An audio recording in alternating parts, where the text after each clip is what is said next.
Crime et châtiment de Dostoïevski, c'est d'abord une chaleur lourde à Saint-Pétersbourg, des greniers étroits, une tête qui bourdonne. On se dit que le crime viendra. On comprend vite qu'il est déjà là, dans l'idée qui tourne en rond, dans la théorie qui devient un alibi. Le roman nous cueille à la première goutte de sueur et nous lâche qu'à la dernière page, quand la fièvre consent enfin à baisser. L'intrigue de départ est nette. Raskolnikov, étudiant fauché, se persuade qu'on peut supprimer une usurière nuisible pour un bien supérieur. Il prend une hache, il frappe. Il tue aussi, par accident, Lizaveta, témoin malheureux. Puis il chancelle. Le fait est simple. Les conséquences, elles, sont labyrinthiques.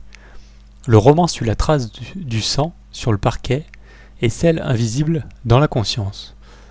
On se dit enquête policière. On découvre un duel intérieur où l'assassin et le juge partagent le même crâne. Les enjeux montent sans prêcherie apparente. Peut-on se faire un passe-droit au nom de l'idée ? L'homme extraordinaire aurait-il licence de transgresser ? Raskolnikov argumente comme un petit Napoléon de mansarde. La ville répond par la poisse, le hasard, la compassion qui insiste. Entre le calcul et le remords, Dostoïevski place Sonia, prostituée mystique, humiliée mais droite. Et Porphyre, juge qui joue au chat et la souris, psy avant l'heure. Le livre interroge la culpabilité, la responsabilité, la tentation des systèmes qui écrasent le vivant. On comprend vite que la vraie punition commence avant le tribunal. La grande force, c'est la mise en voie du tourment. Monologue fiévreux, dialogue qui bifurque, rêves qui mordent le réel. La scène du cheval battu, cauchemar d'enfant, explique mieux que tous les discours, le refus et l'empathie brisée. L'ivresse de Marmeladov, confession roulée dans l'alcool, met la misère à nu sans misérabilisme.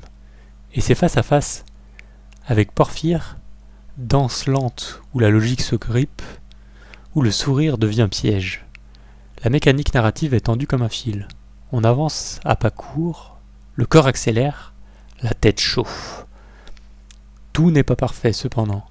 Les débats théoriques s'étirent, parfois pesants comme un séminaire improvisé.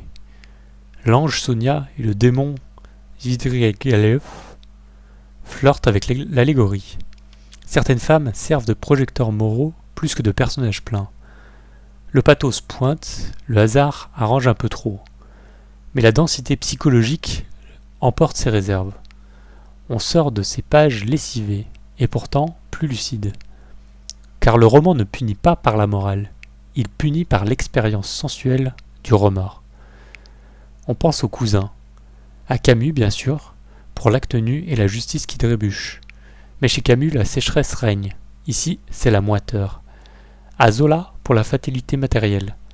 À Gide, pour le crime expérimenté comme théorie. Et puis à notre époque, fasciné par le true crime et la radicalisation express. On entend des échos. La tentation d'idéologie simpliste, l'excuse pseudo-scientifique, la froideur des raisonnements qui prétendent sauver le monde en écrasant un visage. Dostoïevski, lui, ramène tout au contact. Une main tachée, un regard, une voix qui vacille. La confession arrive, tard, arrachée. La Sibérie n'est pas un happy end. C'est un laboratoire du repentir. Sonia marche à côté, silencieuse, et c'est une présence qui rouvre une fenêtre. Raskolnikov n'est pas sauvé. Il commence seulement à aimer sa propre faiblesse. Là agit le cœur du roman. Non pas punir pour punir, mais ouvrir une brèche où l'orgueil s'effondre et où un homme peut, peut-être, renaître. On croyait lire l'histoire d'un crime, on lit l'autopsie d'une idée qui tue.